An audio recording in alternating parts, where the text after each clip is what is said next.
From Pacifica, this is Democracy Now! This man is a criminal, and people need to shout out about this man and 18 other cronies that have been stealing near zero interest loans from the people when the small businesses can't get the same loan, when the people are deprived loans to get into to keep their houses, when people are being thrown out on the streets. Protesters confront JPMorgan Chase CEO Jamie Dimon as he testifies on Capitol Hill about how his bank lost up to $3 billion. Lawmakers, however, gave a warmer greeting to the man described as Washington's favorite banker. Thank you, Mr. Dimon. I really appreciate you voluntarily coming in to talk with us. It is important that we talk about things happening in the industry. It'll, I think, advise us, help us, and as we look forward, and hopefully it'll contribute to a best practice scenario in the industry. We'll speak with former investment banker Nomi Prinz, author of Black Tuesday. Then Public Citizen's Lori Wallach on how the Obama administration's pushing a secretive trade agreement that could vastly expand corporate power and directly contradict a 2008 campaign promise by President Obama. They literally want to elevate corporations to the same level as governments and let them sue our government in a secret tribunal of 3 corporate lawyers, couldn't make this stuff up, to raid our tax dollars to pay them when they pollute. And outcry grows in Washington over national security leaks. Could it lead to an official State Secrets Act? We'll speak to former Justice Department whistleblower Jesselyn Radick.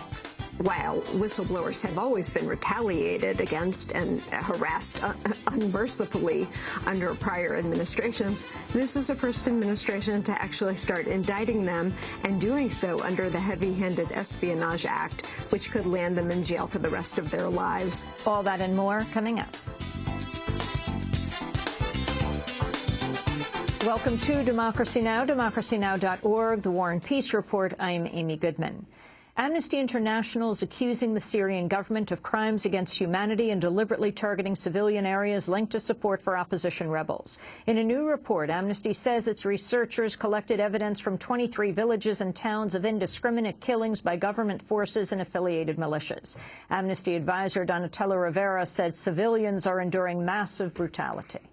The civilian population is very much at the receiving end, getting caught in the conflict and being, quite frankly, mercilessly targeted by government forces who have been pounding towns and villages, going into people's homes, taking young men out of the houses and executing them in front of their families and burning down their homes. In its report, Amnesty renewed its call for an arms embargo in Syria and for the Security Council to refer the Syrian government to the International Criminal Court. U.S. officials are backing off claims Russia's sent new shipments of attack helicopters to aid the Syrian regime's crackdown on opposition rebels. On Tuesday, Secretary of State Hillary Clinton accused Russia of supplying the aircraft in what amounted to the harshest U.S. criticism of Russia's Syria ties to date. But on Wednesday, the Obama administration acknowledged the helicopters had likely been sent back from Syria to Russia for routine repairs months ago and were now just being returned. A senior Pentagon official told the New York Times Clinton, quote, put a little spin on it to put the Russians in a difficult position. In response to Clinton's initial comments, Russian Foreign Minister Sergei Lavrov accused the U.S. of hypocrisy, saying, quote, we are not providing Syria or any other place with things which can be used in struggle with peaceful demonstrators, unlike the United States, which regularly supplies such equipment to this region, he said. Despite the partial retraction, Clinton continued with her criticism of Russia Wednesday. Russia says it wants peace and stability restored. It says it has no particular love lost for Assad, and it also claims to have vital interests in the region and relationships that it wants to continue to keep. They put all of that at risk if they do not move more constructively right now.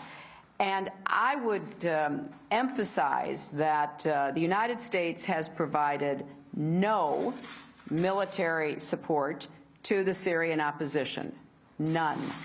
A Bahrain appeals court has convicted 9 medics who are part of an original group of 20 sentenced last year for treating demonstrators during anti-government protests.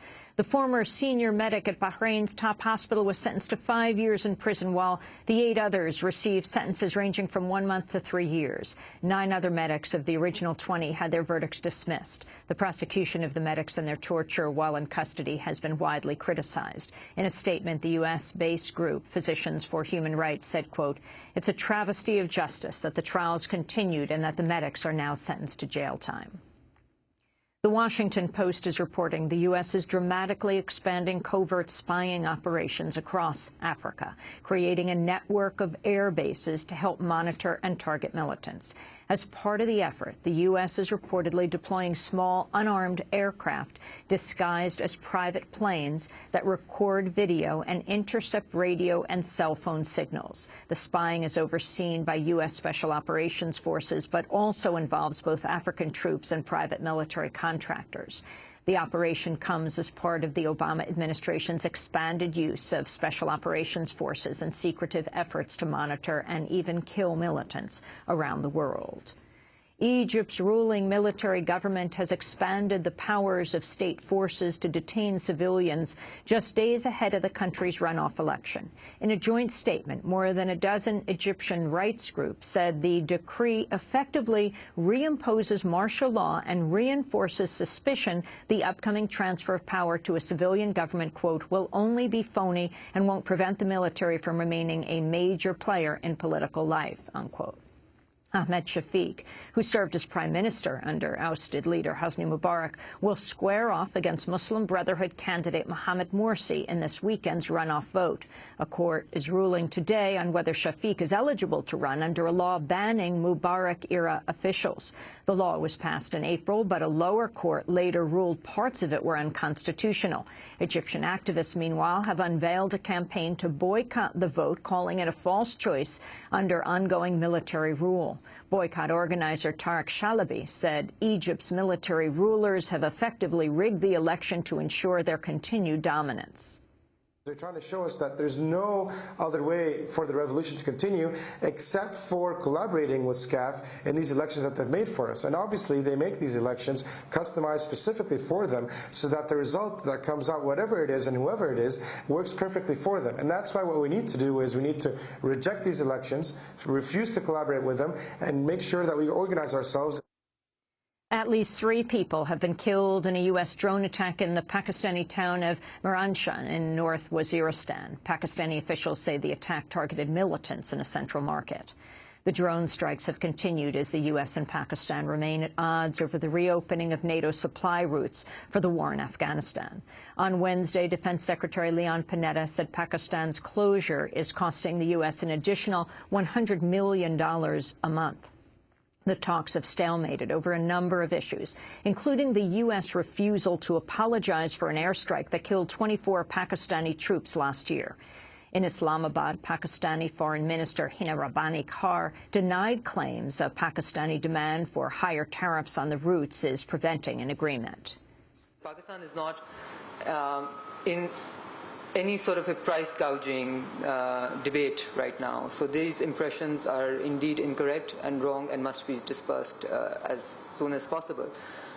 We are, as we said, the U.S. side knows very well as to what are the needs and requirements for us to enable us to move in that direction, to enable us to take that decision. So I would like to keep it at that. JPMorgan Chase CEO Jamie Dimon appeared before lawmakers Wednesday for the first time since his bank lost $3 billion in a risky speculative bet. Dimon apologized for the loss but failed to explain how it occurred. He was repeatedly confronted by protesters over the course of the hearing. This man is a criminal, and people need to shout out about this man and 18 other cronies that have been stealing near zero interest loans from the people when the small businesses can't get the same loans, when the people are deprived loans to get into to keep their houses, when people are being thrown out on the streets. We'll have more on Jamie Dimon and JPMorgan Chase and the congressional testimony after headlines. The billionaire casino mogul, right-wing donor Sheldon Adelson has thrown his financial support behind Republican frontrunner Mitt Romney. Adelson and his wife have donated $10 million to the pro-Romney super PAC Restore Our Future in the past few days. Adelson initially supported Newt Gingrich during the Republican primary, giving a pro-Gingrich super PAC more than $20 million. His support prompted Gingrich to adopt an even harsher anti-Palestinian stance, declaring Palestinians are an invented people. Adelson has said he could wind up spending around $100 million to support Republican candidates in the 2012 race. He's already spent around $35 million. Ironically, the donation by Gingrich's former backer to Romney came just as Gingrich himself openly complained that U.S. elections are rigged in favor of the wealthy. Gingrich was speaking in an appearance on MSNBC. It's very hard to compete with a billionaire if they get to spend all the money they want and the middle-class candidates raising money in $2,500 units. So I think the current system is rigged, frankly, in favor of the wealthy. A New York police officer was indicted on manslaughter charges Wednesday for the fatal shooting of an unarmed African-American teen who was killed in his own home. 18-year-old Ramarley Graham was shot at close range on February 2nd after being chased by narcotics officers. Graham was trying to empty a bag of marijuana into the toilet before he was killed. On Wednesday, the indicted officer, Richard Haste, pleaded not guilty to charges of first- and second-degree manslaughter in the Bronx courtroom. He was released on $50,000 bail. After the hearing, Ramarley Graham's parents, Constance Malcolm and Frank Graham, spoke out. Ramarley was only 18. We have too much of this going on, and it has to stop. We need it to stop. We can't keep killing our kids. It has to stop. Something has to come out of this. I keep asking why did he kill our son? Why did he kill our son? 18 years old. 18. He did nothing to deserve this. Several accused members of the prominent Mexican drug cartel, the Zetas, have been arrested in the U.S. over allegations of laundering millions of dollars in drug money through a horse breeding operation based in Oklahoma. Some horses allegedly owned by cartel gang members have won millions of dollars in racing prizes. Rhode Island lawmakers have approved a measure that would create the nation's first homeless Bill of Rights. The legislation would formally ban discrimination against homeless people and support their right to equal access to jobs, housing, and government services. Rhode Island Governor Lincoln Chafee is expected to sign the measure into law as early as next week. And New York Governor Andrew Cuomo is considering a plan to restrict the controversial gas drilling practice known as fracking in New York. The plan would limit fracking to economically struggling parts of New York along the Pennsylvania border and allow it only in communities that express support. More than 100 communities in New York have approved bans or moratoriums on fracking, which involves blasting a mix of sand, water, and chemicals into rock formations in order to extract natural gas. Some environmental justice advocates criticize Cuomo's plan, saying it would send an environmentally polluting industry into the most impoverished communities. Activist and writer Sandra Steingraber said in a statement, quote, "Partitioning our state into frack and no-frack zones based on economic desperation is a shameful idea."